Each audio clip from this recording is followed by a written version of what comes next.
Hello everyone, welcome again to Applied Linguistics. Today we are going to continue with our discussion of second language acquisition theory, which is part of chapter 3. In what follows, we are going to talk about universal grammar as a second language acquisition theory. The theory of universal grammar is a reaction to the behaviorist theory of second language acquisition. It is an anti-behaviorist theory that is based on several principles that are totally different from those of the behaviorist theory of second language acquisition. First, it claims that language acquisition is too complex and it cannot be explained just by looking at the observable behavior alone.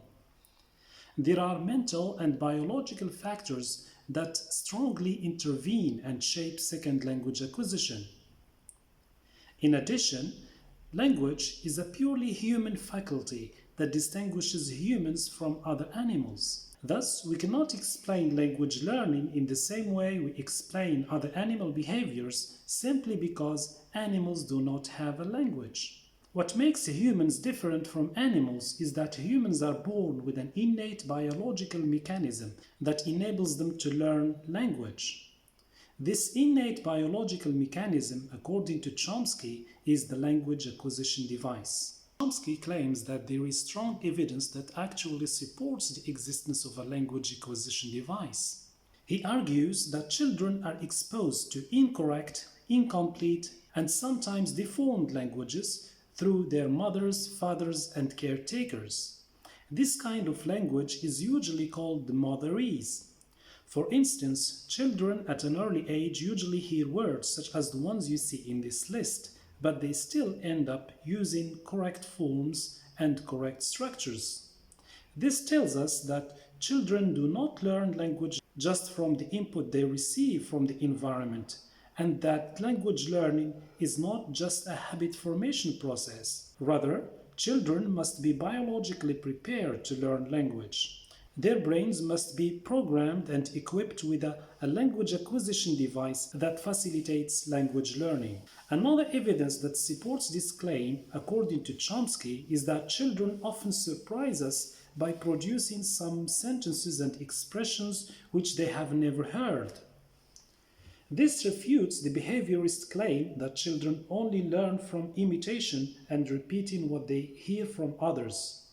It proves that children use their creativity to produce new utterances. So, where do these utterances come from? Certainly, in Chomsky's view, they come from the language acquisition device. Another evidence supporting the existence of a language acquisition device is that children learn language fast, with no need for explaining rules or providing feedback or reward or corrections.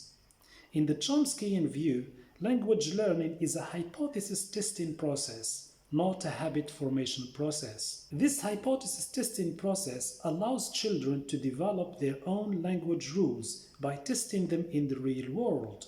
They make a hypothesis about what they want to say, then they say it and see if it works. If it does not work, they change and modify their speech till they get their objective. So far, we have presented evidence for the existence of the language acquisition device.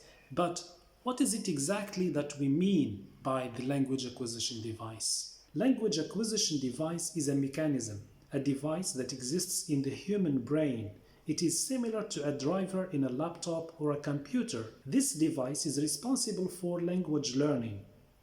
In the mentalist point of view, language acquisition device consists of two main things: principles and parameters. Principles are abstract units that characterize the grammar of all languages. In other words, they are the common invariable characteristics which are shared by all human languages. For instance, we can say that all world languages have abstract entities representing the subject, the verb, the object, and the adverbials. These are principles because they exist in all languages. Parameters, on the other hand, are language-specific, which means that they are those little details that make one language different from the others. For example, the parameters of Arabic dictate that the verb comes first, followed by the subject and object. In English, the parameters specify that the subject comes first, followed by the verb and then the object. Some languages like Arabic and French have feminine forms. Others, like English, don't have feminine form. Some languages like English use the adjective before the noun.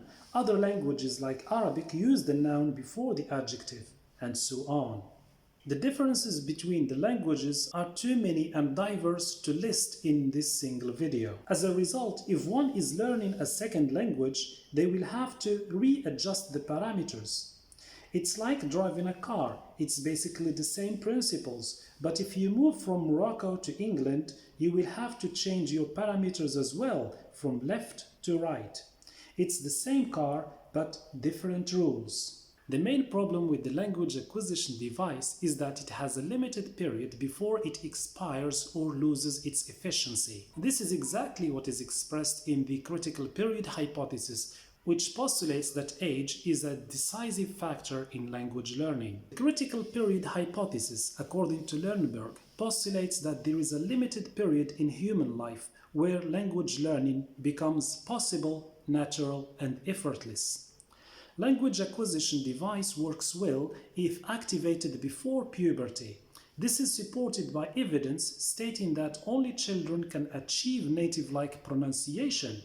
This means that if a child learns a second language, they will develop a pronunciation that is similar to the native speakers of that language. Adults, however, cannot achieve native-like pronunciation because the language acquisition device has ceased to work after puberty. Selinger has a different interpretation for the critical period hypothesis. Selinger claims that there are multiple critical periods for multiple language aspects. For instance, the critical period of pronunciation ends sooner than that of grammar. This means that children can learn pronunciation, but adults can't learn native-like pronunciation because the critical period of pronunciation ends before puberty. But adults can master grammar and vocabulary in a way that is similar to native speakers because the critical period for grammar and vocabulary lasts longer after puberty. Long suggests a different explanation for critical period hypothesis. Long claims that the critical period differs from one person to another and from one language aspect to another language aspect. According to the mental muscle model proposed by Long, language acquisition device does not disappear with age, but it depends on practice and exercise. Language acquisition device is like a muscle. If it gets regular exercise, it lasts longer. But if it gets long periods of rests and inactivity, it loses its strength. A child who learns the mother tongue and then learns another language when they go out to the street to communicate with their friends, and then learns a third language when they go in primary school, can easily learn another fourth language in the high school. This is due to the fact that their language acquisition device is constantly put into practice and exercise. On the other hand, a child who learns a first language and waits for a long time before they learn a second language will probably have difficulty learning a third language because of the long waiting periods between learning the second language and the first language. So, what does the universal grammar theory tell us about second language acquisition? What are its implications for second language learning and teaching?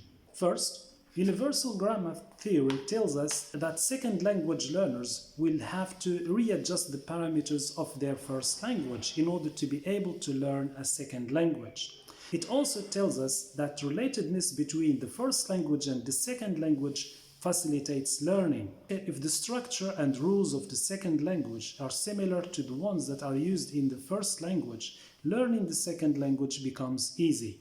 For instance, a Spanish speaker will find Italian much easier to learn than Arabic because Spanish and Italian are related and not very different, whereas Spanish and Arabic are very different. The third implication of the universal grammar theory is that age is a defining factor that affects second language acquisition. The earlier a person starts to learn a second language, the easier it gets to achieve native-like proficiency. The universal grammar theory has been a controversial issue and has been targeted by many forms of criticism. In examining this theory, we come across the following limitations. First, universal grammar theory is concerned mainly with syntax. It ignores and excludes the semantic, pragmatic, and discourse aspects of language. One of the most obvious forms of criticism that is leveled against the universal grammar theory is that it focuses too much on the role of the mental and biological factors in language learning, and it ignores the roles of social and psychological variables. The universal grammar theory was often criticized because it is preoccupied with the analysis of linguistic competence, and it ignores the linguistic performance. In this video, we have tried to provide an overview of the universal grammar theory of second language acquisition. In the next video, we are going to talk about the cognitive theory of second language acquisition. See you then.